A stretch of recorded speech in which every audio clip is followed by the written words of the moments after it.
এই যে ধরেন আমাদের সীমান্ত দিয়ে মাদক ঢোকে, তাই না?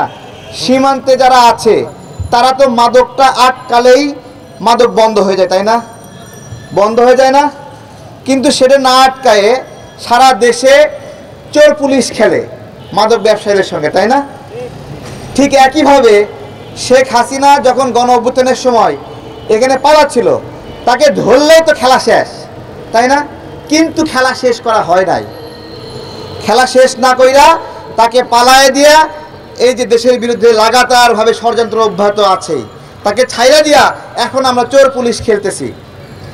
এই চোর পুলিশ খেলার জন্য দায়ী কে? সেনাবাহিনীর প্রধানের নাম নিলে খুব বেশি অন্যায় হবে নাকি? হ্যাঁ, ওনার কোনো ডিসিশন ছিল না এখানে যেতে দেবেন উনি? মায়া দেখাইছে শেখ পরিবারের সদস্য, শেখ পরিবারের সদস্য কিছু করা যাবে না, তাই তো? আইসিটি মন্ত্রণালয় বা তথ্য প্রযুক্তি যে মন্ত্রণালয়, এই মন্ত্রণালয়ে কোনো পূর্ণ মন্ত্রী ছিল না, আপনারা জানেন। এটা শেখ হাসিনা নিজেই নিয়ন্ত্রণ করত আর তার ছেলেকে রাখত উপদেষ্টা, এবং তাকে কোটি টাকা বেতন দেওয়া হতো, কিন্তু প্রচার করত সে নাকি অবৈতনিক।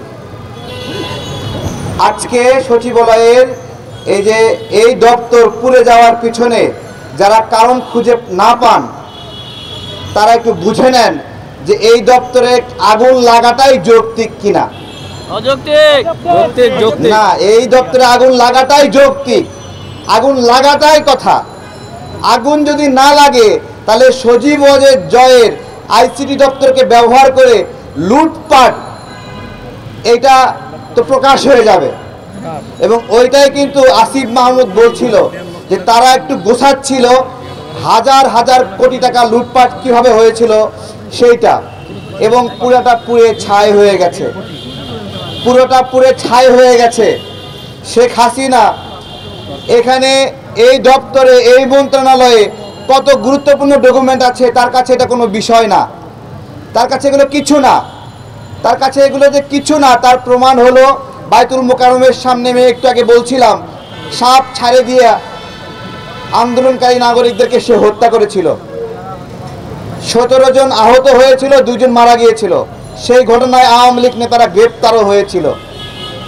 ঢাকা বিশ্ববিদ্যালয়ে ছাত্রদের মাঝে বোমা বিস্ফোরণ করেছিল। বাংলাদেশের রাজনীতিতে প্রথম বোমাবাজি শুরু করে শেখ হাসিনা ঢাকা বিশ্ববিদ্যালয়ে বোমা মারার মাধ্যমে। সুতরাং এই বিষয়গুলো আমাদেরকে বুঝতে হবে যে কেন এখানে আগুন লাগাটা স্বাভাবিক, এতদিন দেরি হয়েছে এইটাই অস্বাভাবিক, এইটাই অস্বাভাবিক।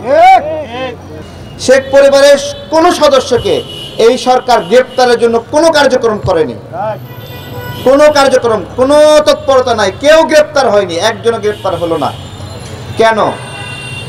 ওইদিকে গ্রেপ্তার করবেন না আর এদিকে গুপ্ত হত্যা হবে, তাহলে দায়টা আপনারা নেবেন না কেন? এবং এই যে গুপ্ত হত্যা বিষয়ে আমাদের স্বরাষ্ট্র প্রতিমন্ত্রী একটা কোনো বক্তব্য দেয়নি, স্বরাষ্ট্র উপদেষ্টা কোনো বক্তব্য দেয়নি। কেন বক্তব্য দিলেন না? কেন বক্তব্য দিলেন না? কেন তদন্ত হলো না? গণমাধ্যমের ভাইরাও নিউজ করেননি, কেন নিউজ করেননি? কেন? এটা কি ঘটনা নয়? একটা ছেলেকে 5 জনে কুপিয়ে রাস্তায় ফেলে রাখলো, হত্যা করে দিল, কেউ নিউজ করলো না, এটা কোনো কথা? এই ছেলেটা আমার পাশাপাশি ইস্ট ওয়েস্ট ইউনিভার্সিটির সামনে আন্দোলন করেছিল, তাকে হত্যা করা হলো। এরপরে আর একজন, বেশ কিছু গণমাধ্যমে নিউজ হয়েছিল পাসপোর্ট অধিদপ্তরের এডিজি সেলিনা বানু 7 দিনে 7.5 কোটি টাকা ইনকাম করেছিল, 7 দিনের মধ্যে। এটা নিউজ হয়েছে, খবর আসছে। স্বরাষ্ট্র প্রতিমন্ত্রীর কাছে আমরা আবেদন জানিয়েছি ঘটনার, স্বরাষ্ট্র উপদেষ্টা, এবং আমাদের ওই স্মারকলিপি এখানে তৈরি হয়ে আছে পাশে, সেই স্মারকলিপিতে রিসিপ্ট কপি দেবে না উনি। আমার কথা, আপনি রিসিপ্ট কপি দিবেন না কেন? তার মানে কি সেলিনা বানু আপনার কে হয়? আপনিও কে হয়? কি সম্পর্ক আছে? তার প্রতি মায়া কেন? এত বড় দুর্নীতির খবর আমরা প্রকাশ করে দিলাম। এখন উল্টো যেটা হচ্ছে, যারা এই খবর পাসপোর্ট অধিদপ্তরে প্রকাশ করছে তাদের কয়েকজনকেই এই পাসপোর্ট জালিয়াতির জন্য বহিষ্কার করা হয়েছে। সুন্দর না? সুন্দর না? আমাকে মাঝে মাঝে অনেকে জিজ্ঞাসা করে, ভাই দেশ কেমন চলছে? আমি বলি, ভাই জেলখানা থেকে মুক্ত আছি, শুকরিয়া। আমরা কি এর চেয়ে বেশি কিছু আশা করতে পারি? আপনারা জানেন যে আগুনটা 1:30 বা 1:45-এর দিকে আগুন লেগেছে। তো এই আগুনের সংবাদটা আমি 2:30-এর দিকে পাই। যে 2:30-এর দিকে পাওয়ার পরে আমি আর বাসায় থাকতে পারি না, আমি ঘুমের প্রস্তুতি নিয়েছিলাম। তো যখন শুনলাম যে আগুন লাগছে, তখন আমি আর বাসায় না থেকে আমি রেডি হয়ে আমি 2:30, 3টা, 3:30 রওনা দিই। আমি 4টা থেকে এখানে আসি। তো আসার পরে দেখলাম যে আগুন কিছুটা নিয়ন্ত্রণে ছিল, আগুন বাইরে ছিল না, ভিতরেই ছিল আগুনটা। তো ফায়ার সার্ভিসের ভাইরা পূর্ব দিকে পশ্চিম দিকে ক্রেনের মাধ্যমে আগুন নিয়ন্ত্রণের চেষ্টা করে এবং 2-3 6টা বা 6:30-এর মধ্যেই পশ্চিম দিকটা নিয়ন্ত্রণে আসে, আর পূর্ব দিকটা 8টা পর্যন্ত তারা কাজ করে। আর মাঝের যে আগুনটা ছিল এটা 6টা পর্যন্ত ভিতরেই ছিল, বাইরে ছিল না। এই 6টার আমি নামাজে গেলাম, নামাজ থেকে আসার পরে 6:30-টার দিকে দেখলাম ওরকমে আছে। তো 6:30-টার পরে হঠাৎ করে আগুনটা দাউ দাউ করে জ্বালা শুরু হলো। তো 6:30 থেকে আগুনটা প্রায় 40-45 মিনিট খুব দ্রুত চলছে। তো এই আগুন যখন বৃদ্ধি পায়, তখন পশ্চিম দিকে যে ক্রেনটা ছিল এই ক্রেনটা মাঝ বরাবর এসে আগুন নিয়ন্ত্রণের কাজ করে এবং প্রায় 40-45 মিনিট কাজ করার পরে মাঝের আগুনটা নিয়ন্ত্রণ হয় এবং পুরো ভবনের যে আগুন এবং ধোঁয়া এটা নিয়ন্ত্রণে আনতে ফায়ার সার্ভিসের প্রায় 8:30 পর্যন্ত বাজছে। তো এই যে সচিবালয়ের মতো একটা গুরুত্বপূর্ণ একটা স্থাপনা, এখানকার আগুন নিয়ন্ত্রণ করতে ফায়ার সার্ভিসের 22 বা 23টা ইউনিট বা 20টা ইউনিটের যদি 6 ঘন্টা 7 ঘন্টা সময় লাগে, তাহলে এখানে একটা স্বাভাবিক প্রশ্ন আসে যে পুরান ঢাকার মতো বা ঢাকা শহরে মিরপুর বা তেজগাঁওয়ের মতো যে গিজিবিজি যে এলাকাগুলো আছে, এই আবাসিক এলাকায় যদি কোনো ভবনে আগুন লাগে, তো এক ভবনের আগুন তো 10টা ভবনে চলে যাবে। তো ওই ভবনের আগুন নিয়ন্ত্রণ করে মানুষের উদ্ধার করতে তো এরকম তাদের 6 দিন লাগবে। তো আমাদের একটা স্বাভাবিক প্রশ্ন যে এখানে যে আগুনটা লেগেছে, এখানে কিন্তু আগুন যদি স্বাভাবিক আগুন হতো এক জায়গায় লাগলে, পূর্ব দিকে লাগলে আস্তে আস্তে পশ্চিম দিকে যেত এক সিরিয়ালে, কিন্তু আমরা ভবনে দেখতে পাই পূর্ব দিকে আসছে শেষ মাথায়, পশ্চিম দিকে আছে আর মাঝ বরাবর আগুনটা। এখন ফায়ার সার্ভিসে যে ব্রিফ করছে তাদের ব্রিফ অনুযায়ী এটা শর্ট সার্কিট হতে পারে। শর্ট সার্কিট চললে দেখা যায় বিদ্যুতের কারণে 2-3 জায়গায় আগুন লাগতে পারে, 4 জায়গায় লাগতে পারে, একটা স্বাভাবিক বিষয়। আরেকটা বিষয় হচ্ছে যে আশঙ্কা করছি যে বাংলাদেশের যে পতিত যে সরকার, সাবেক শেখ হাসিনা সরকার, স্বৈরাচার সরকার যে লুটপাট করেছে, যে অরাজকতা করেছিল, যে মানুষকে হত্যা করেছিল, তারা যে টেন্ডারবাজি করেছিল, তারা যে দুর্নীতি করেছে, মেগা প্রকল্পের নামে যারা মেগা দুর্নীতি করেছিল, টাকা পয়সা লুটপাট করেছিল, তাদের যে অপকর্মগুলো আছে, এই অপকর্মগুলো ঢাকার জন্য তারা হয়তোবা তাদের যে নথিপত্রগুলো আছে এগুলো ধ্বংস করে দিয়েছে। আসিফ মাহমুদ আমাদের ক্রীড়া উপদেষ্টা, আমাদের বৈষম্য ছাত্র আন্দোলন, আমাদের সাথে একসাথে আন্দোলন করেছি।